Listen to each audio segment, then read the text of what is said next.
You don't need college to learn stuff, okay? Everything is available basically for free.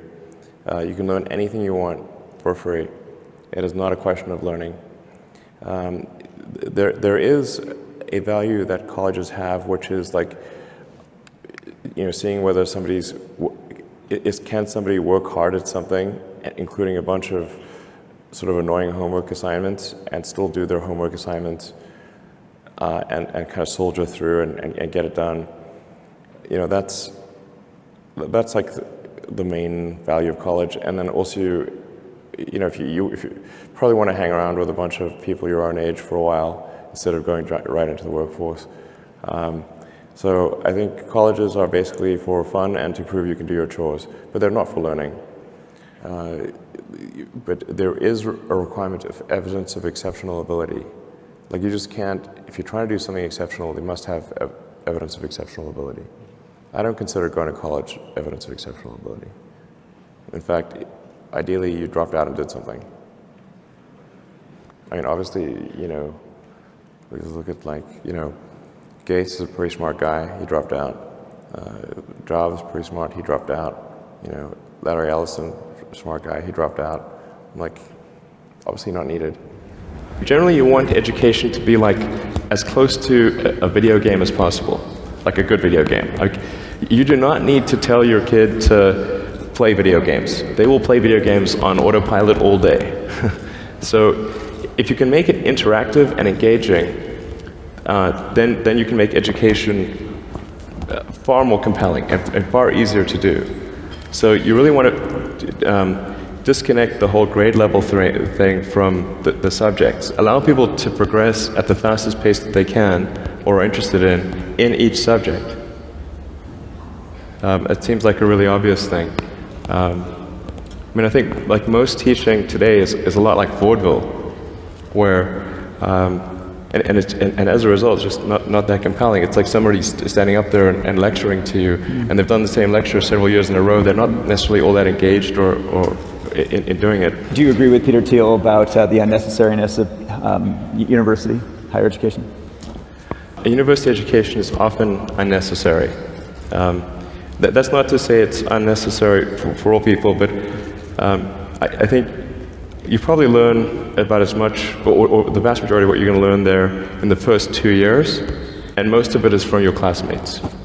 Now for a lot of companies, they do want to see the completion of the degree, because they're looking for someone who's going to persevere and see it through to the end, and that's actually what's important to them.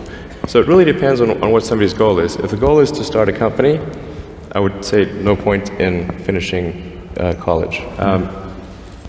So I think that's how it should be, and it shouldn't be that you've got these grades where people move in lockstep, and so everyone goes through, normally, we'll go through English, math, science, and so forth from 5th grade to 6th grade to 7th grade, like it's an assembly line.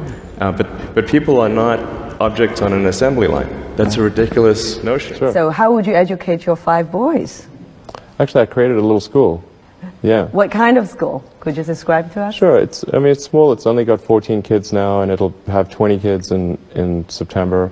It's called Ad Astra, which means to the stars. That's maybe a bit different from most other schools, is that there aren't any grades. There's no not grade 1, grade 2, grade 3 type of thing.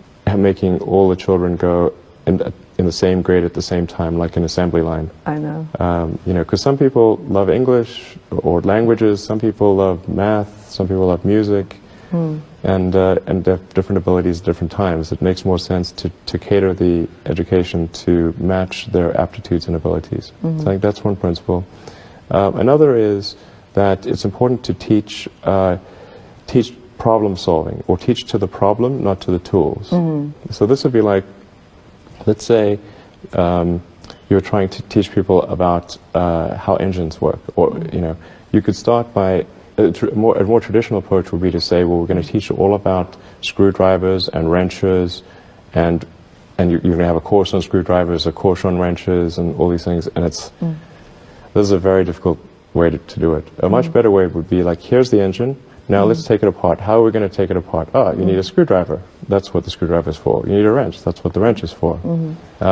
And then a very important thing happens, which is that the relevance of the tools becomes apparent. It seems to be going pretty well. I mean, the kids really love going to school. I think that's a good sign. You know, I mean, I hated going to school when I was a kid. It was torture.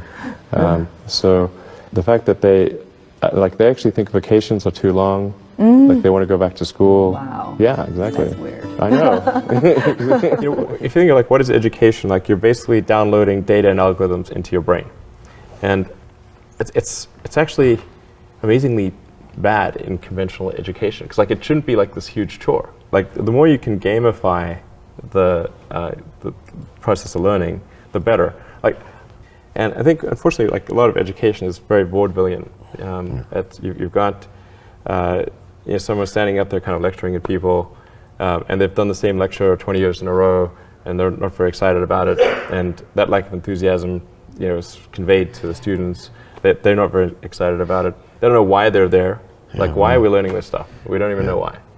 In fact, I think a lot of things people learn, probably there's no point in learning them, because they never use them in the future.